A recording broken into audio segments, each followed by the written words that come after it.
시대가 흐르고 세월이 변해도 과거에 대한 향수는 결코 사라지지 않습니다. 우리는 이러한 향수를 아날로그 감성이라 부르며 어제와 오늘의 유행은 새로운 문화를 더하여 시대에 맞는 모습으로 변이하고 또 진화하죠. 그 중에서도 시대와 인종을 막론하고 존재해온 이 술자리는 인류의 가장 기본적 욕구의 산물이며 더 즐거운 술자리를 만들기 위한 우리의 도전은 계속되어 왔는데요. 그만큼 대중적인 주점의 모습은 우리 사회의 문화, 유행을 누구보다 빨리 반영하는 어쩌면 시대가 간직한 가장 트렌디한 공간입니다. 우리 대한민국에서 이 유흥주점은 어떠한 시기에 어떠한 문화를 담으며 변화해 왔을까요? 지금부터 만나보겠습니다.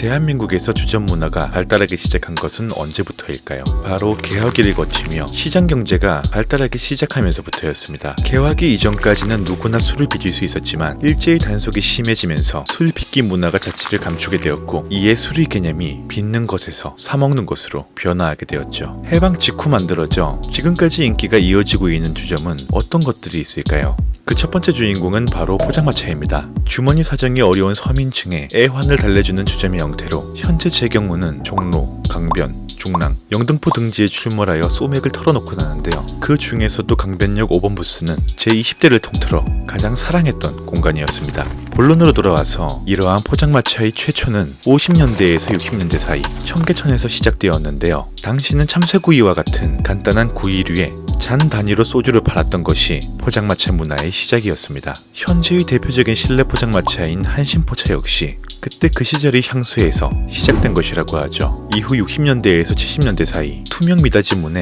빨간 페인트로 쓰여진 대포집 또한 서민의 애환을 달래주는 장소로 떠오르기 시작했고 이곳은 커다란 드럼통에 화덕을 피우고 연탄불을 피워 구워 먹는 돼지갈비와 돼지 껍데기의 문화를 만들어냅니다. 그리고 이와 함께 무려 카바레 문화가 생겨나게 되었는데요. 전쟁이 끝났고 상류층 사이에서는 먹고 사는 걱정을 내려놓게 되면서 50년대 대도시에서는 춤바람이 거세게 불기 시작합니다. 통계에 따르면 61년을 기점으로 전국의 카바레는 무려 67개에 달했다고 하니 그 당시 시대를 생각하면 실로 어마어마하지 않나요? 카바레는 교수 부인의 춤바람을 다룬 영화인 1955년 자유 부인의 흥행으로 인기를 끌기 시작했는데 주로 소주와 막걸리를 마시는 중년 남녀가 질비했던 공간이라고 합니다. 과연 술만 마셨을까?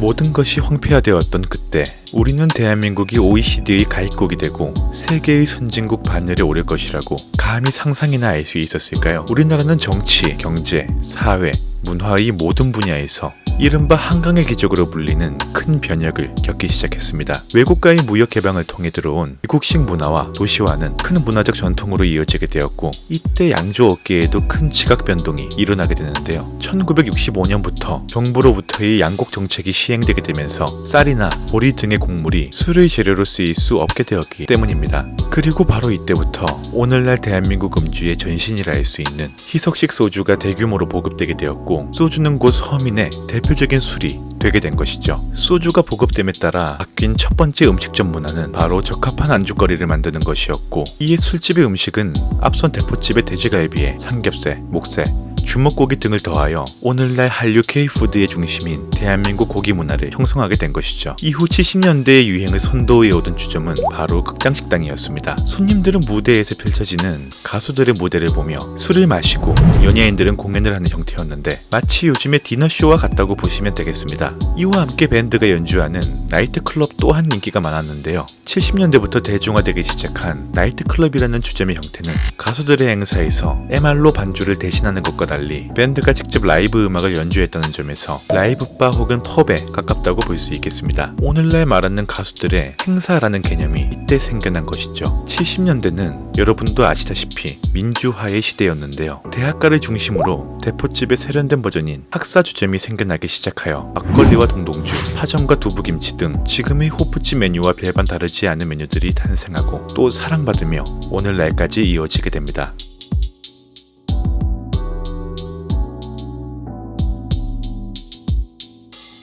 80년대가 시작되었습니다. 야간 통행 금지가 해제되면서 술집이 자유롭게 심야 영업을 할 수 있는 환경이 조성되었고 경제적인 소비 능력이 눈에 띄게 향상되며 전두환 정권에서 시행된 3S 정책은 이러한 성인 주점의 확산세에 불씨를 담기는 도화선이 되었습니다. 80년대 이후 한국 술집에서는 노래가 나오기 시작하며 이와 함께 여정업원 또한 함께 등장하기 시작했는데요. 즉 주점에 성의 상품화가 결합되면서 조금씩 음지화되기 시작한 것으로 이에 따라 막걸리 소비는 줄고 서양의 술인 맥주와 진, 보드카, 위스키 등 고급주의 소비량이 급격히 늘어나게 됩니다. 술과 노래가 결합된 형태인 가라오케는 이때부터 성행하기 시작하는데요. 이전에도 노래를 부를 수 있는 술집은 있었으나 사람의 연주가 뒷받침되어야 해서 불편함이 있었습니다. 반면 기계 반주에 맞춰 쉽게 노래를 부르는 가라오케의 등장은 그야말로 한국 사회의 크나큰 센세이션을 불러일으키게 되었죠. 하지만 이후 노래방의 등장으로 가라오케가 쇠퇴하게 되고 이에 따라 단란주점이 보급화되게 됩니다. 단란주점에는 여종업원이 상주하고 있어 함께 노래도 부르고 술을 마시기도 하는데 이러한 업태는 한국에서 큰 인기를 끌게 되고 오늘날에 이르러 일과가 끝난 과장, 차장, 부장님들께서 지하 세계에서 도움을 받는 그 문화의 기원이 되었다고 볼 수 있겠습니다. 이는 97년도에 접어들어 IMF 아래 큰 타격을 받기도 하였으나 요즘도 형태는 조금씩 다르지만 이러한 단란주점으로까지 이어져 수요와 공급은 큰 변동이 없이 계속되고 있습니다. 지난 컨텐츠에서 언급한 성소수자바 또한 사회 구조의 변화에서 비롯되었는데요. 그동안 음지에서 자신의 목소리를 내지 못하던 소수 집단이 개방적인 사회 흐름에 편승하여 서울 탑골공원 뒤편 낙원동과 이태원 등에 출몰하게 된 것으로 이들의 역사는 이렇듯 80년대부터 시작되었다고 볼 수 있겠습니다.